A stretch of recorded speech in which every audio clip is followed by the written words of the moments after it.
Rekan-rekan semua, kali ini saya ingin menceritakan satu hal yang sangat teknis dalam kaitannya kurikulum.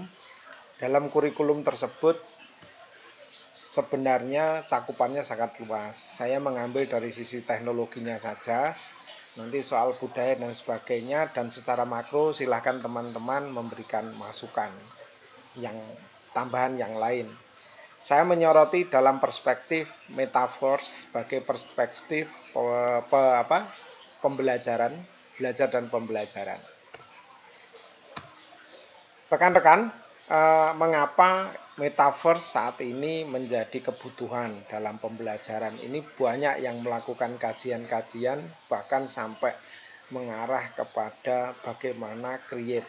Namun sebelum itu, saya ingin menjelaskan tentang sebuah fenomena baru yang ini menjadi kans untuk kita masuki. Fenomena itu adalah sebuah keilmuan yang sebenarnya keilmuan itu tanpa batas. Akan tetapi karena beberapa hal yaitu salah satunya adalah kemudahan pengelolaan dan lain sebagainya dalam sebuah learning management, akhirnya keilmuan itu menjadi dibatasi secara akses dalam sebuah lingkup tertentu. Misalkan dalam lingkup SPOC ya, Small Private Online Course SPOC. Nah, juga dalam kondisi pilihan, sebenarnya pilihan-pilihan keilmuan itu tanpa batas. Namun karena ada ego keilmuan dan semuanya itu merupakan konstruk dari vokasional dan sebagainya, maka pilihan-pilihan itu dibatasi oleh sebuah ego. Jadi kalau ingin mendapatkan sesuatu yang baik dalam ini, maka pilihannya ini. Jadi disebutkan seperti itu. Nah, fenomena yang berikutnya adalah ini konstruksi eksakta dan humaniora. Ini salah satu aja, saya sebut aja. Salah satu. Dari kehidupan ini kurikulum membatasi bahwa ada kurikulum yang ini harus dilaksanakan secara eksak dan kurikulum ini berlaku untuk humaniora. Padahal kebutuhan itu ya dua-duanya dibutuhkan dalam sekali permasalahan itu dalam sekali untuk dipecahkan, pasti tidak hanya membutuhkan eksakta saja atau humaniora saja. Karena itu dibatasi oleh ego sektoral, tersegmentasi, itu menjadi permasalahan kita. Sebenarnya itu bukan konstruk yang kita idam-idamkan ya, enggak. Tetapi karena ini hanya masalah ego semata. Yang keempat adalah metaverse. Bahwa dunia virtual sekarang ini cukup fleksibel dan sangat bebas. Sehingga orang-orang yang tersekat dalam 1, 2, dan 3 umumnya dalam tanda kutip melarikan diri ke dunia ini. Karena di sini tidak ada sekat dan tidak ada segmentasi. Maka banyak orang yang merdeka di daerah metaverse. Pembelajaran virtual yang lepas dari keformalan ini menjadi konstruk bahwa metaverse ini sekarang menjadi sesuatu yang sangat penting dibanding dengan pembelajaran yang lain masih mengandalkan vokasional dan mengandalkan segmentasi keilmuan. Metaverse menjadi cikal bakal dunia yang sesungguhnya karena orang mungkin akan gagal dalam hidupan nyata, mereka akan melarikan diri tanda kutip ya, dalam tanda kutip di dunia virtual. Di sana menyediakan fleksibilitas dan kemerdekaan. Rekan-rekan, dalam merevitalisasi sebuah kurikulum atau secara makro ya, dan secara mikro adalah pembelajaran dan belajar, metaverse ini bisa saat ini menjadi bagian dari pendidikan. Mengapa? Karena metaverse itu secara konstruk gitu ya, secara konstruk itu sudah menjadi bagian dari kehidupan. Nanti dalam abad-abad ke depan keterbatasan akan dilawan dengan kemerdekaan dan fleksibilitas. Revitalisasi ini penting untuk menjadi konstruk dalam bagian pendidikan. Metaverse sudah menjadi gaya hidup dan juga menjadi kebutuhan saat ini. Nanti dalam konstruk dulu dalam kegiatan selalu mengatakan bahwa metaverse adalah dunia bermain.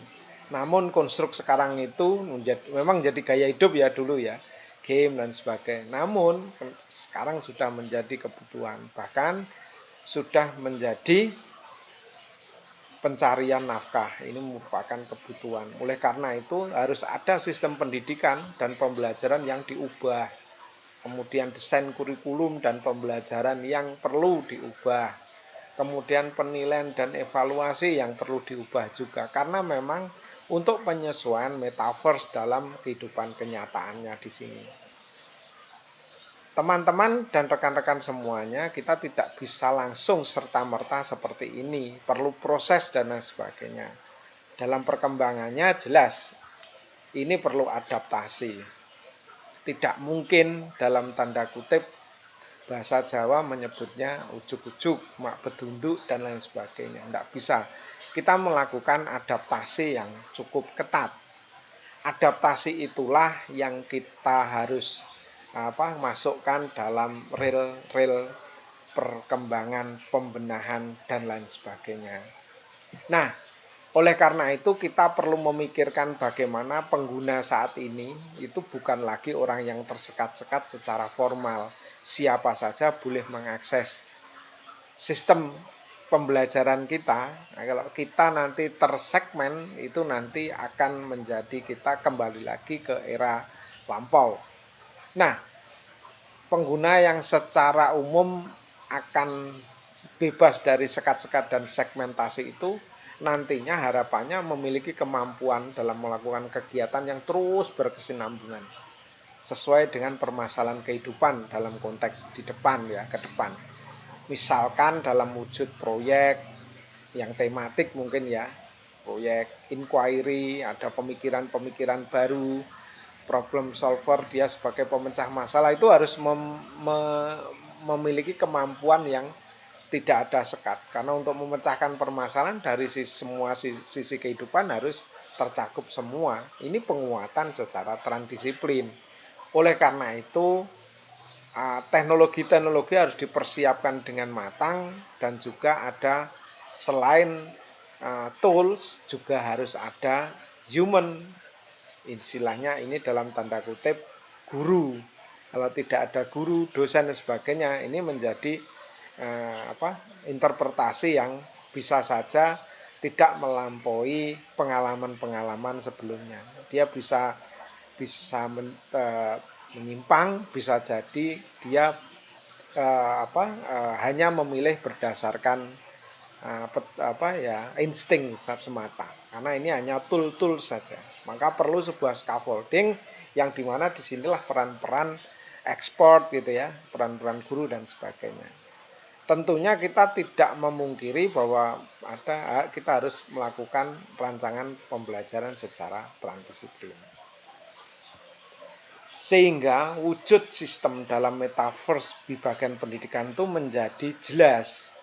Wujudnya adalah bagaimana kita melakukan sebuah kegiatan need assessment. Need assessment-nya jelas, kita melakukan analisis dan diagnosa.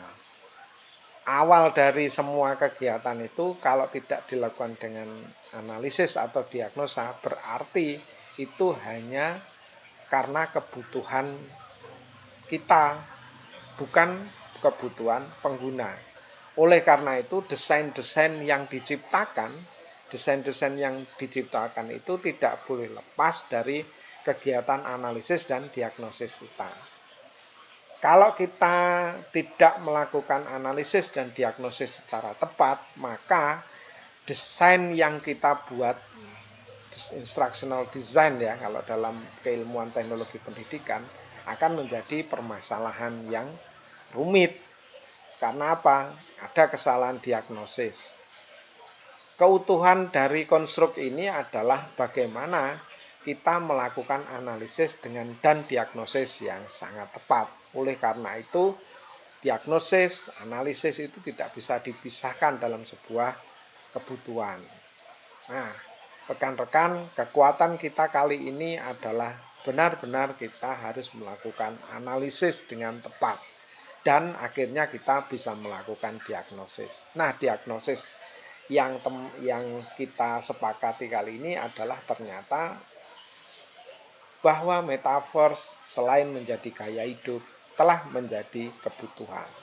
Maka metaverse harus menjadi bagian dari pendidikan dan disetting dengan cara-cara yang sangat humanistik. Walaupun metaverse adalah lingkungan belajar di mana banyak tools ya, tools yang digunakan. Rekan-rekan, dunia virtual bukan dunia yang abstrak. Dunia virtual adalah dunia yang hanya dinikmati oleh panca indera kita, yaitu mata. Sedangkan dunia nyata adalah keadaan atau kondisi yang dirasakan oleh seluruh panca indera. Rekan-rekan, dunia virtual, dunia metaverse adalah kenyataan yang tidak bisa kita bendung. Oleh karena itu, dalam konstruk ini kita mulai berkenalan dan mudah-mudahan kita bisa menciptakan teknologi yang terbaik. Terima kasih untuk teman-teman semua.